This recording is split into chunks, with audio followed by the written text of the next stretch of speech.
நிச்சயமா இந்த ராமேஸ்வரம் மீன்பிடி துறையும் மீனவர்களுக்கு எந்த அளவுக்கு பயனுள்ளதா இருக்குது அப்படின்றத நம்ம மீனவ சங்க தலைவர் அவங்கள்ட்ட கேட்டு தெரிஞ்சுக்கணும். மாமா சொல்லுங்க மாமா.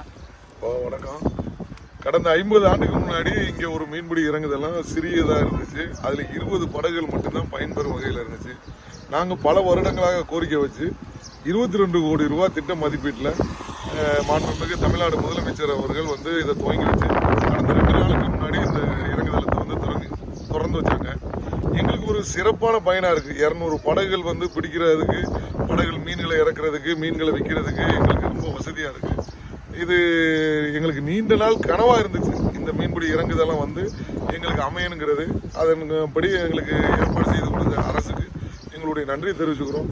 இது போக தூண்டில் வலையில் வந்தால் இன்னும் எங்களுக்கு சிறப்பாக இருக்குன்னு சொல்லி நாங்கள் கோரிக்கை வச்சுருக்கோம். கண்டிப்பாக இனி வரும் காலங்களில் அதையும் நடைமுறைப்படுத்துவாங்க நினைக்கிறோம். எங்களுக்கு இந்த இறங்குதலும் ரொம்ப ஒரு மகிழ்ச்சிகரமாக, ரொம்ப ஒரு திருப்திகரமாக, ரொம்ப ஒரு சந்தோஷமாக இருக்குது. ஏன்னா எங்கள் படகுகளை பிடிச்சி நாங்கள் மீன்களை விற்கிறதுக்கு ரொம்ப கஷ்டப்பட்டோம்.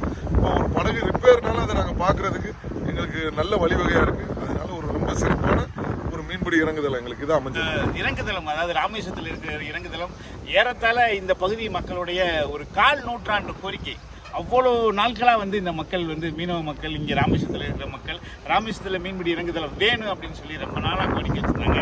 நிறைய அரசுகள்கிட்ட முறையிட்டாங்க. நிச்சயமாக இந்த நேரத்தில் இந்த மத்திய மாநில அரசுகள் வந்து இந்த கோரிக்கையை ஏற்று இங்கே வந்து இவ்வளோ ஒரு பொருட்செலவில் சூப்பரான ஒரு மீன்பிடி இறங்குதளம், இந்த இறங்குதளத்தை அமைச்சு கொடுத்ததுக்கு கோடி நன்றி சொல்லுவோம். இந்த இறங்குதளத்துக்காக என்னன்னு கேட்டிங்கன்னா, இந்த இறங்குதளம் வந்து ராமேஸ்வரத்தில் இருக்கிறதுனால நிறையா காற்று நேரங்கள், அதாவது ரப் சீசன் சொல்லுவாங்கல்ல, அந்த மாதிரி நேரங்களில், ஆனால் காற்று இயற்கை சீற்றங்கள் அதிகமாக இருக்கிற நேரங்களில் மீன்பிடி படகுகளை வந்து பாதுகாக்கிறதுக்கு பெரிய சிரமமாக இருந்துச்சு மீனவர்களுக்கு. இந்த இறங்குதளம் வந்ததுக்கப்புறம் உண்மையிலேயே இவங்களோட உடைமைகளை ரொம்ப பாதுகாப்பாக வைக்கிறதுக்கான எல்லா சூழ்நிலையுமே இந்த இறங்குதளத்தின் மூலமாக அமைச்சு கொடுத்துருக்காங்க. பார்க்கவே ரொம்ப சந்தோஷமாக இருக்குது. ஏன்னா மீனவர்கள் அவர்களை ஈஸியாக மீன்களை இறக்குறாங்க, ஐஸ்களை ஏற்றுறாங்க, டீசல் இறக்குறாங்க. இப்படி ஒரு வசதி வந்து இந்த பகுதிக்கு ஒரு வரப்பிரசாதம் தான் சொல்லணும். அப்படி ஒரு வரப்பிரசாதத்தை அமைச்சு கொடுத்த மத்திய மாநில அரசுகளுக்கு ஒரு மிகப்பெரிய நன்றி. இந்த மீன்பிடி இறங்குதளம் எப்படி இருக்குது, எவ்வளோ விசைப்படகுகள் எல்லாம் இருக்குது அப்படின்றத நம்ம இந்த வீடியோவில் ஃபுல்லாக பார்ப்போம்.